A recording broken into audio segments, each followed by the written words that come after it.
அன்பு நண்பர்கள் அனைவருக்கும் வணக்கம். வாழ்க வையகம், வாழ்க வளமுடன். எல்லா புகழும் ஆண்டாளுக்கே. நரசிம்மன் திருவடிகளே சரணம். சிமத்த விஷ்ணு சித்தாரிய மனோநந்தன எதுவே நந்தநந்தன சுந்தரி கோதாய நித்தியமங்கலம். தென்னாடுடைய சிவனை போற்றி, என் நாட்டுக்கும் இறைவா போற்றி. இன்றைக்கு தமிழ் ஹிந்து பேப்பருடைய வெப் சேனலில் ஒரு இன்டர்வியூ கேட்டிருந்தாங்க. நான் வாசல் வந்துட்டேன்னா வாசல் இருக்கன்னு நினச்சி கூப்பிட்ருந்தாங்க. அப்புறம் ஜென்ரலான பழைய விஷயங்கள், வாஸ்துக்குள்ளே போகாமல் வாஸ்துக்கு வெளில பேசிட்டு வந்தாச்சு. அப்புறம் என் நண்பர்கள் பிச்சுமணி, கைலேக்கே கோவிந்த், அப்புறம் பாஸ்கர், 3 பேரையும் வாஸ்து பற்றி பேச சொல்லிட்டேன். நல்ல நிகழ்ச்சி. அதுக்கப்புறம் ரொம்ப நாளைக்கு அப்புறம் இந்த காசி விநாயகா மெஸ்ஸில் போய் சாப்பிட்டுட்டு ட்ரிப்ளிகனில் அதன் பிறகு எங்களுடைய ரொட்டீன் ஜாபை பார்க்க ஆரம்பித்தோம். இன்ஃபேக்ட் எனக்கு ரொம்ப மகிழ்ச்சி என்னென்னா சென்னையில் இன்றைக்கும் அந்த பழமையை மாறாமல் எப்படி ஒரு டேஸ்ட் இதுக்கு முன்னாடி கொடுத்தாங்களோ அதே டேஸ்ட்டு பெஸ்ட்டு ரேட்டுக்கு எங்கே போனாலும் 250 ரூபா, 270 ரூபா, 300 ரூபான்னு சைவ சாப்பாடு இருக்கிற இடத்துல ஒரு 110 ரூபாய்க்கு ஒரு சிறந்த உணவை கொடுக்கக்கூடிய அந்த நிறுவனத்துக்கு என் மனமார்ந்த நன்றி. நீங்களும் ட்ரிப்புக்கு போனீங்கன்னா மீல்ஸ் அப்படின்னு சொன்னால் இந்த மெஸ்ஸை போய் நீங்கள் ட்ரை பண்ணி பாருங்கள், நல்லாயிருக்கும். நம்பர் 2 என்னுடைய ஆரோக்கிய சகோதரர் ராஜபாளையத்தை சேர்ந்த சரவண கார்த்திக், விஹெச்பியில் விஸ்வந்து பட்சத்தில் தென் பாரத அமைப்பாளராக இருக்கார். அவர் ஒரு ஃபேஸ்புக்கில் ஒரு யாரோ போட்ட ஒரு ஃபோட்டோவை ஷேர் பண்ணியிருக்கார். அது அறங்காவலர் நியமனம் சம்மந்தப்பட்ட ஒரு விஷயம். அதற்காக தமிழ்நாடு காவல்துறை தஞ்சாவூர் ஐயம்பேட்டை காவல் நிலையத்தை ஒரு புகாரை பதிவு செய்து நேற்று இரவாக அவரை கைது செய்திருக்கின்றது. அது வன்மையாக கண்டிக்கத்தக்கது. இதெல்லாம் சாதாரண விஷயம். போலீஸ்க்கு எவ்வளோ விஷயங்கள் இருக்குது. ஒரு நாளைக்கு 5 கொலை, 10 கொலை, 50 திருடு, 50 கற்பழிப்பு, 100 பாலியல் குற்றங்கள் நடந்திருக்க இடத்துல அதெல்லாம் தடுக்கிறத விட்டுட்டு இது போல் சாதாரண விஷயத்தை ஷேர் பண்ணாங்க அப்படின்றதுக்காக கைது பண்ணுவது காவல்துறையை நம்ம கண்டிக்க முடியாது. ஏன்னா காவல்துறைக்கு வரக்கூடிய உத்தரவு அது போல் இந்த அரசாங்கம் இது போன்ற சில்லறத்தனமான விஷயங்களை நிறுத்தி கொள்ள வேண்டும். பெட்டரான கன்ஸ்ட்ரக்டிவான பாலிடிக்ஸை முன்னெடுக்க வேண்டும். 2வது அவரை பொறுத்த வரைக்கும் எனக்கு வருத்தம் என்னென்னா, ஒரு உடம்பு சரியில்லாத ஒரு மனிதர், அவருக்கு உதவியாக தான் அவர் இருக்கார் லாஸ்ட் ஒரு 1 மந்த்தாக. அவருக்கு கொஞ்சம் சீரியஸான இஷ்யூ. ஆனால் அதெல்லாம் பொருட்படுத்தாமல் ஏதோ ஒரு பார்டர் டெரரிசமில் ஈடுபட்ட ஒரு தலைமை குற்றவாளி போல் அவரை நடத்தியது சரியில்லை. கொஞ்சம் இதெல்லாம் சேஞ்ச் ஆகும். வெகு நாள் அதற்கு தேவைப்படாது. மக்கள் எல்லாம் கொஞ்சம் இந்த இடத்துல இது போன்ற விஷயங்களை, இது போன்ற ஏதாவது தவறுகள் நடக்குது அப்படின்னு சொன்னால் தயவுசெய்து தெரியப்படுத்துங்கள். நேரம் வரும்போது எல்லாமே ஒன்று சேர்ந்து ஒன்றாக சேர்க்கப்பட்டு பின் சரியான முறையில் அதற்கு தீர்வு காணப்படும். அதுக்கு அடுத்ததாக எனக்கு அரசியல் உண்மையில் நான் ஆண்டாள் பொதுவாக சொல்ல, எனக்கு அரசியல் ஆசை கிடையாது. ஏன்னா 2010 வரைக்கும் அரசியல் டு த கோர் அரசியல் மூவ் பண்ணியிருக்கேன். அந்த டீமோடு ஒர்க் பண்ணியிருக்கேன். 2010க்கு அப்புறம் எனக்கு வேறு ஒரு லைன் கிடச்சிது. அதனால் நான் அந்த ட்ராவல் பண்ண ஆரம்பிச்சிட்டேன். நான் இது வரைக்கும் பவர் ப்ரோக்கிங் பண்ணதில்லை. நான் இதை பண்ணித்தரேன், அதை பண்ணித்தரேன், இந்த வேலை வாங்கித்தரேன், அந்த வேலை வாங்கித்தரேன் நான் பண்ணதில்லை, பண்ண மாட்டேன். எனக்கு அதோட நெளிவு சுழிகள் அத்தனையும் தெரியும். அது ஒரு பாவகரமான ஒரு இடம் அந்த அரசியல் என்பது. அரசியல்வாதிகள் நம்ம என்ன தான் திட்டினா கூட அவங்களுக்கு வாழுங்காலத்திலே அவங்களுக்கு நேரம் மிக சரியாக இருந்ததுன்னா அவங்க வாழுங்காலத்திலே அவங்க வாழ்ந்த வாழ்க்கை தவறு என்பதை புரிய வைத்துவிடும். அது ஒரு மோசமான முன்னெடுப்பு அந்த அரசியல் என்பது. நம்ம நாட்டில், தமிழ்நாட்டில் குறிப்பாக என்னை ஒரு குறிப்பிட்ட ஒரு கட்சியை சேர்ந்த ஒரு ஒரு ஒரு முக்கியமான பிரமுகருடைய மகனும் சகோதரியும் ஒரு தரந்தாழ்ந்து விமர்சிப்பது, அதாவது நான் 3 வேளை சாப்பாடு சாப்பிட்றதே அந்த குடும்பம் போட்ட பிச்சை அப்படின்னு சொல்கிறது என்னால் ஜீர்ணிக்க முடியல, ஏற்றுக்கொள்ள முடியாத விஷயம். இதுதான் ஃப்யூச்சரில் அந்த ஃபேமிலி முன்னெடுக்க போகிறாங்கன்னா என்னுடைய அரசியல் வேறு மாதிரி இருக்கும். அது வந்து இந்த தமிழ்நாடு ரவுடிசம் அரசியலில் பார்த்துருக்கோம். பாம் அரசியல், சோடாப்பட்டில் அரசியல், அறிவார்ந்த அரசியலை வந்து இது வரைக்கும் தமிழ்நாடு பார்த்ததில்லை. நான் அதை முன்னெடுத்தேன் அப்படின்னு சொன்னால் அந்த அந்த அந்த அவர் அந்த அரசியல் தலைவருடைய சம்மந்தப்பட்ட வீட்டிலேருந்து யாரும் ஒரு கவுன்சிலர் கூட ஜெயிக்க முடியாது. நான் இந்த இடத்துல ஒரே விஷயந்தான் சொல்கிறேன். ஒரு 3 வருடங்களுக்கு முன்னாடி இல்லை கொஞ்சம் கூடவே இருக்கும், கொரோனாவுக்கு முன்னாடின்னு வச்சுக்கலாம். பாட்டாளி மக்கள் கட்சி ராமதாஸ் ஐயா அவர்கள் வந்து ஒரு விமானத்தில் வரார், மதுரையிலேருந்து சென்னைக்கு. அதே விமானத்தில் நானும் என்னோடய மனைவியும் வரோம். அப்போது என் நண்பர் அவருக்கு ஃபோன் பண்ணேன், அண்ணே அது மாதிரி ஐயா வராங்க, அவங்கள பார்க்கலாமா அப்படின்னு கேட்டோடனே, நீ எங்கே இருக்கேன்னு கேட்டார். அது மாதிரி நான் பின்னாடி சீட்டு, ஐயா முன்னாடி சீட்டு அப்படின்னோடனே, சரி நீ ஒரு 5 மினிட்ஸில் லைனில் வந்தாங்க. நீ ஏர்போர்ட்டில் இறங்கினோடனே ஐயா பிஏ ஒருத்தர் பேர் சொல்லி நடராஜன் சொல்லி அவர் இருப்பார், இது மாதிரி தலைவர் ஜிகே மணி இருப்பார், நீ ஜஸ்ட்டு போ, நீ அதுக்கப்புறம் அவங்க பேசிப்பாங்க, ஐயா பேசுவார் அப்படின்னு சொல்லிட்டு. ரொம்ப நெருக்கமான நண்பர், அவர் ரொம்ப பவர்ஃபுல்லான ஒரு மனிதரும் கூட. அப்போ நான் போனப்போ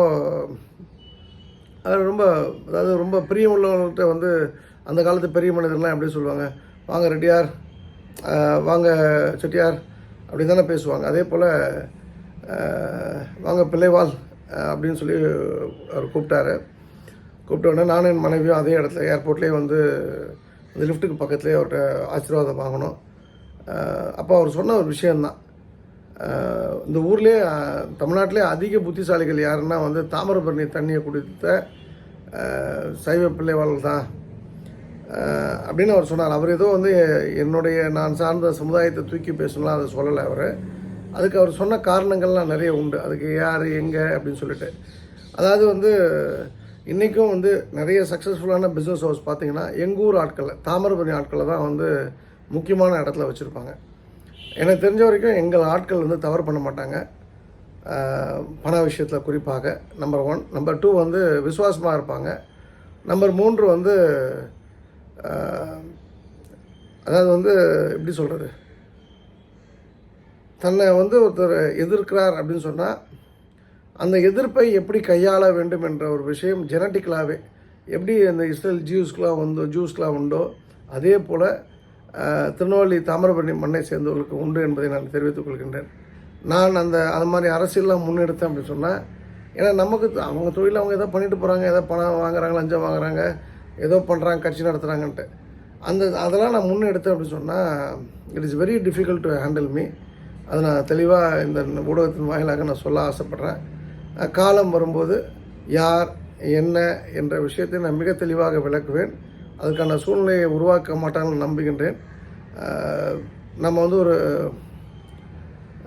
குழந்தைன்னு நினைக்கலாம். அது எப்போனா அது பிறந்த போது குழந்தை வளர்ந்து 50 வயசு ஆனதுக்கப்புறமும் அது குழந்தைன்னு நினச்சோம் அப்படின்னு சொன்னால் அந்த குழந்தைக்கு கோபம் உண்டு, குழந்தைக்கு வெறுப்பு வரும், குழந்தைக்கு வந்து தனக்கான அறிவு இருக்கும் அப்படின்ற விஷயத்தை வந்து இந்த குழந்தைய பார்க்குறவங்க எல்லாருமே மறந்துடுறாங்க. குழந்தையாக பார்க்கக்கூடிய விஷயத்தை குழந்தையாக இருக்கும்போது பார்த்து கொள்ளுங்கள். அது வயது ஆகிவிட்டால் கொஞ்சம் நம்ம கவனமாக தான் ஹேண்டில் வித் கேர்ன்ற விஷயத்தையும் நினைவுபடுத்த விரும்புகின்றேன். அடுத்ததாக வந்து ஒரு பேசிக் எத்திக்ஸ் வந்து ஒரு சின்ன விஷயம் என்னென்னா, பெரிய நிறுவனங்கள்லாம் பார்த்திங்கன்னா சில வெளிநாடுக்கெலாம் போகிறதுக்கு முன்னாடி சில ட்ரைனிங் செஷன்லாம் கொடுப்பாங்க. அதில் நான் ரொம்ப வலியுறுத்தி சொல்லக்கூடிய பாயிண்ட் என்னென்னா, நீங்கள் சாப்பிடும்போது அந்த தட்டில் சத்தம் வரக்கூடாது, ஸ்பூன் வச்சு சாப்பிடும்போது. நம்பர் 2 வந்து உங்கள் வாய் நாத்தடிக்கக்கூடாது. நம்பர் 3 உங்கள் உடம்பு நாத்தடிக்கக்கூடாது. சில ட்ரைனிங் பிளேஸஸில் ஸ்மெல் பண்ணுவாங்க, பாடி ஸ்மெல் பண்ணுவாங்க ட்ரெயினர்ஸு. 4 ஷூவை கரெக்டாக சொல்லுவாங்க, சாக்ஸில் ஓட்டை இருக்கக்கூடாது. ஏன்னா சாக்ஸ் தானே அப்படின்னு சொல்லி ஓட்டையோட போட்டதெல்லாம் அவங்களாம் அன்ஃபிட்டு. அந்த சாக்ஸை நாத்தம் அடிக்கக்கூடாது. அதுமாதிரி ஒரு டோரை திறந்து விட்றோம்னா, நம்ம 4 பேர் போகிறோன்னா ஃபஸ்ட்டு நம்ம தான் போகிறோம், டோரை திறக்கணும். நம்ம பாட்டு திறந்துட்டு போயிடக்கூடாது. திறந்துட்டு அடுத்த 3 பேர் போகிற வரைக்கும் டோரை திறந்து வைக்கணும். இது போன்ற நிறைய விஷயங்கள் உள்ளது. அதில் நான் வந்து குறிப்பாக ஒரு முக்கியமான விஷயம் நான் சொல்லணும்னு ஆசைப்பட்டது என்னென்னா, சாப்பிட்ட பிறகு ஃபிங்கர் பவுல் வருது உங்களுக்கு நீங்கள் சாப்பிட்ட இடத்துல அப்படின்னா உடனே அந்த எல்லோரும் என்ன பண்ணுவாங்க, அந்த லெமன் இருக்கும் அதில் ஃபிங்கர் பவுலுக்குள்ளே லெமனையும் அந்த தண்ணியும் ஒன்றா சேர்ந்து கழுவுவாங்க. அப்படி இல்லை, நல்லா ஃபஸ்ட்டு தண்ணியில் பேப்பரில் வந்து டிஷ்யூ பேப்பரில் கையை துடைச்சிட்டு அப்புறம் அந்த தண்ணியில் கையை முக்கிட்டு முன்னாடி லெமனை வச்சு கையில் நல்லா தேய்ச்சிக்கணும். ஒரே ஒரே ஒரே கையில் அதை ஹேண்டில் பண்ணலாம். நல்லா தேய்ச்சிட்டு அதுக்கப்புறம் அந்த தண்ணியில் முக்கணும். அதுதான் நான் ப்ராப்பரான ஹேபிட்டு. அண்டு கையை வச்சு நக்கி சாப்பிடக்கூடாது. நல்லாயிருக்கும், டேஸ்ட் நல்லாயிருக்கும். நல்லா நல்லா 4 விரல விட்டு இந்த பிராமின்ஸ்லாம் தைசாதம் சாப்பிட்ற மாதிரி சாப்பிடக்கூடாது. அது தப்பான பழக்கம். இது கவனம் இருக்கட்டும். அண்டு ஒரு முக்கியமான செய்தி, ஒரு வேலைவாய்ப்பு சம்மந்தமான செய்தி. நான் வந்து ரொம்ப நாளாக யோசித்த ஒரு விஷயம், அதுக்கான நேரம் இப்போ தான் அமைஞ்சிருக்கு. ஒரு இன்றையிலேருந்து ஒரு வருடத்துக்குள்ளே ஹோட்டலியராக மாறணும், ஹோட்டல் இண்டஸ்ட்ரிக்குள்ளே கால் வைக்கணும் அப்படின்றது ஆசை. அதில் அதோடைய முதல் ஸ்டெப்பாக ரிசார்ட்டை பண்ணணும் அப்படின்றது ரொம்ப நாள் ஆசை. ஸோ அதுக்கான பிள்ளையார் சொல்லி போட்டுட்டேன். ஸோ அது எப்படி என்னன்றது வந்து சில நண்பர் கூட சேர்ந்து ஒர்க் பண்ண போகிறேன். So maybe 1 year down the line வந்து பெஸ்ட் ரிசார்ட் எக்ஸ்பீரியன்ஸ் ஒரு மேபி இங்கே வந்து டெஸ்ட் பண்ணணுன்னா அது என்னுடைய குழந்தையாக தான் இருக்கும், அதாவது என்னுடைய ப்ராஜெக்டாக தான் இருக்கும். ஸோ நீங்கள் இது சம்மந்தமாக உங்களுக்கு எதாவது தெரியணும் அப்படின்னு சொல்லி கேட்டிங்கன்னா, சப்போஸ் நீங்கள் இந்த ரிசார்ட் இண்டஸ்ட்ரிக்குள்ளே வரணும்னா பணத்தோடு இல்லை, நீங்கள் பணி புரியணும், எனக்கு நல்லா குக் பண்ணுவேன், நான் வந்து ஒரு வாட்ச்மேனாக இருக்கேன், நான் வெயிட்டராக இருக்கேன், நானும் ஒய்ஃபை வந்து க்ளீனிங் பார்த்துக்குறோம், இது போல் ஏதோ ஒரு விஷயம் டிசர்விங் பீப்புளுக்கு வேலை கொடுக்கணும்னு முடிவு பண்ணிட்டேன். ஸோ யாராவது இருந்தீங்க அப்படின்னா 9442636363 9442636363 நம்பர் தொடர்பு கொள்ளுங்கள். இது வந்து ஒரு நான் தான் திரும்ப சொல்கிறேன், நான் எங்கே ஏமாற்றப்பட்டனோ அந்த இடத்துல இருந்தால் நான் வந்து ஒரு மிகப்பெரிய ஒரு பிஸ்னஸ் மேனாக எனக்கு ஆண்டாள் ஒரு உதயமாகறதுக்கான வாய்ப்பை உருவாக்கி கொடுத்துருக்கேன். ஸோ இந்த இடத்துல ஆண்டாளுக்கு ஸ்பெஷல் தேங்க்ஸு. அந்த நான் பண்ணக்கூடியது ரொம்ப இனோவேட்டிவான விஷயம். பொதுவாக இப்போ நான் உதாரணத்துக்கு நான் குற்றாலத்தில் பண்ண போகிறேன்னு வச்சுக்கோங்க, தென்காசியில் பண்ண போகிறேன், பழைய குற்றாலத்தை பண்ண போகிறேன்னா அங்கே எல்லாமே வந்து பார்த்திங்கன்னா தண்ணடிக்க வருவாங்க. இந்த செங்கோட்டை பார்டர்களில் சிக்கன் நல்லா பெப்பர் சிக்கன் சாப்பிட்னு வருவாங்க. அதுக்குன்னு ஒரு பெரிய கூட்டமே இருக்குது. நம்ம ரிசார்ட்டில் நோ ஆல்கஹால், முட்டை கூட கிடையாது. ஸோ சைவம், நோ ஆல்கஹால்னும் போது no nonveg, pure vegetarian menu, முட்டை கூட இல்லாமல். அதே போல் சாராயம் கிடையாது. நான் வெளில குடிச்சிட்டு வந்து இங்கே தூங்கிக்கிறேன், அது மாதிரி உள்ளே வந்து அடிச்சுக்கிறேன், பாட்டில் வாங்கிட்டு நீங்கள் விற்க வேணாம், இந்த கான்செப்டே கிடையாது. இது வந்து ஒரு யூனிக்கான பிளானு. மேபி இன் ஃப்யூச்சரில் வந்து சில ட்ரைனிங் ப்ரோக்ராம்ஸ்லாம் இருக்குது. அதெல்லாம் வந்து மனசில் வச்சு தான் வந்து இந்த விஷயத்தை முன்னெடுக்க இருக்கின்றோம். இது வந்து நான் வந்து இதில் அல்லாவுக்கும் ஸ்பெஷல் தேங்க் பண்ணணும். ஏன்னா அல்லாஹ் வந்து இஸ்லாமியர்களுக்கான கடவுள். அவர் நல்லவேளை 100 இஸ்லாமியர்களை படைச்சிட்டு 100 பேரையும் நல்லவங்களாக படைக்கல. ஒருத்தர் வந்து குறுக்கு புத்தியோட தவறான ஆளாக படைச்சார். அந்த தவறான ஆள் வந்து குறுக்கு புத்தி உள்ளவர் தான் எனக்கு இன்றைக்கி கடவுள். அவர் என்னோடய லைஃப்பில் வரலன்னா நான் இந்த அளவுக்கு வந்திருக்க முடியாது. அந்த வகையில் அல்லாவுக்கும் என் மனமார்ந்த நன்றி. ஓகே, இன்றைக்கி நம்ம பார்க்க வேண்டிய விஷயம் 3 விஷயங்கள் பார்க்கணும். அதாவது முதல் விஷயம் என்னென்னா வந்து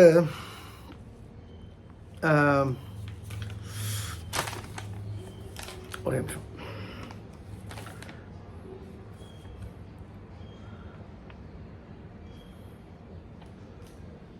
முதல் விஷயம் வந்து ஒரு மிகப்பெரிய பணக்காரன் தன்னுடைய 20 வயதில் மல்டி மில்லியனர் ஆகிடுவான். 20லேருந்து 30 வயசுக்குள்ளே, 30லேருந்து 40 வயசுக்குள்ளே மல்டி பில்லியனர் ஆகிடுவார். ஒரு 50-55 வயது ஆகும்போது அவர் செய்யாத விஷயங்களே கிடையாது, நிறைய நல்ல விஷயங்கள் பண்ணியிருக்காரு. இது அவருடைய நண்பர் ஒரு முறை வந்து அவரை வந்து இந்த மாதிரி காலில்லாத 200 குழந்தைங்களுக்கு வந்து நீ வீல் சேர் வாங்கி கொடுக்கணும், ஹெல்ப் பண்ணுன்னு கேட்டபோது, இந்த செக்கு எவ்வளோ ரூபாவோட வீல் சேர்? 10,000 ரூபாவா? அப்போ இந்த ஒரு செக்கு 202 10,000 போட்டு நீயே ஃபில் பண்ணிக்கோன்னு சொல்லுவார்.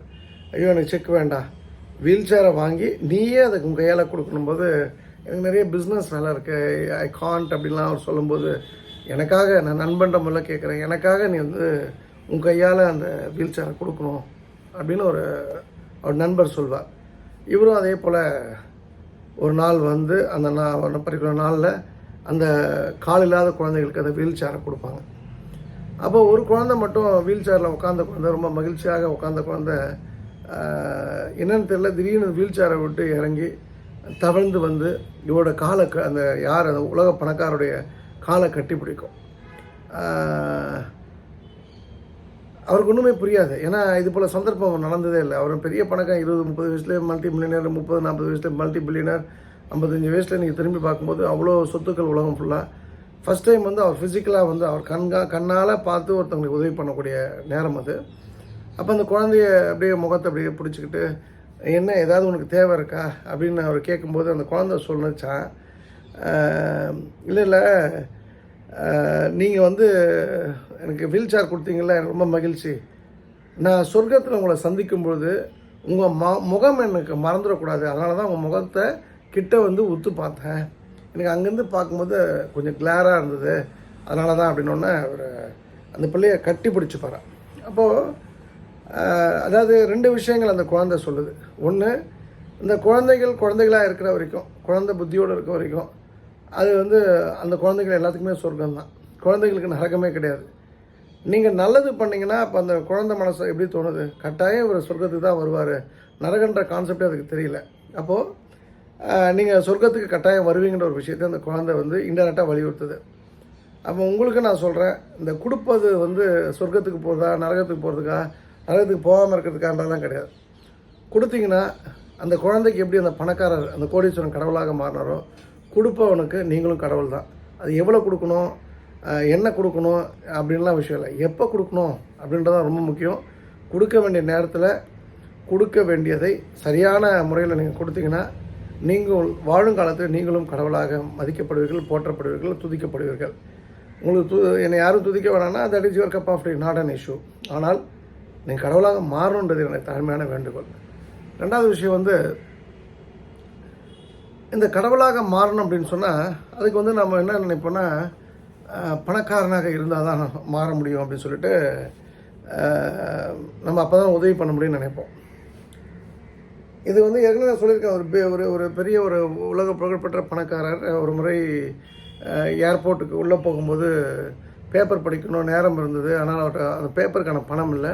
அப்போ ஒரு கருப்பு சிறுவன் அமெரிக்காவில் வந்து அந்த பேப்பரை ஃப்ரீயாக கொடுக்குறான்.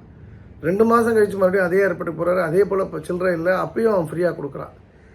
ஒரு 20 வருஷம் கழிச்சு ஒரு பெரிய பணக்காரர், மிகப்பெரிய கோடீஸ்வரர், அவரை தெரியாத ஆளே உலகத்தில் இல்லைன்னு ஆகிடுறாங்க பிஸ்னஸ் கம்யூனிட்டியில். அப்போ அவர் அதே போல் ஏர்போர்ட்டுக்கு போகும்போது அந்த பையனை தேடுறாரு, அந்த பையனை பார்க்க முடியல. அவன் வந்து ஒரு 1.5 மாதம் கஷ்டப்பட்டு அவனை கண்டுபிடிக்கும்போது அவன் அதே போல் ஒரு ஏழ்மை நிலையில் இருக்கான்.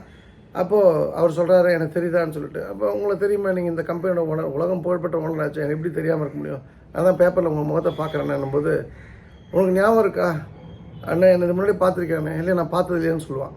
2 முறை நம்ம பார்த்துருக்கோம், 2 முறையும் என்கிட்ட சில்லறை இல்லாமல் நீ என்னை வந்து எனக்காக வந்து இலவசமாக பேப்பர் கொடுத்தேன், நியூஸ் பேப்பர் படிப்பதற்கு, நான் பணம் கொடுக்கல, இப்போ நான் கொடுக்க வந்திருக்கேன், நீ என்ன வேணால் கேளு, உனக்கு என்னெல்லாம் தேவையோ சொல்லு, நான் உனக்காக பண்ணுறேன் அப்படி சொல்லும்போது, அப்போ அந்த சிறுவனாக அந்த பேப்பரை கொடுத்த அந்த மனிதர் சொல்வார், ஐயா நீங்கள் வந்து இப்போ பணக்காராகி எனக்கு கொடுக்குறீங்க, நீங்கள் வந்து இப்போ எனக்கு செய்கிறதும் நான் உங்களுக்கு பண்ணதும் வந்து ஒன்று கிடையாது. நான் உங்களுக்கு உதவி பண்ண போது நான் ஏழை, 2வது முறை உதவி பண்ணதும் ஏழை, முதல் முறை உதவி பண்ணும்போதும் ஏழை. அப்போ நான் ஏழையாக இருந்தேன், ஏழையாக இருக்கும்போதே உங்களுக்கு வந்து என் சக்திக்கு மீறி, என்னுடைய தகுதிக்கு மீறி நான் உதவி பண்ணேன்.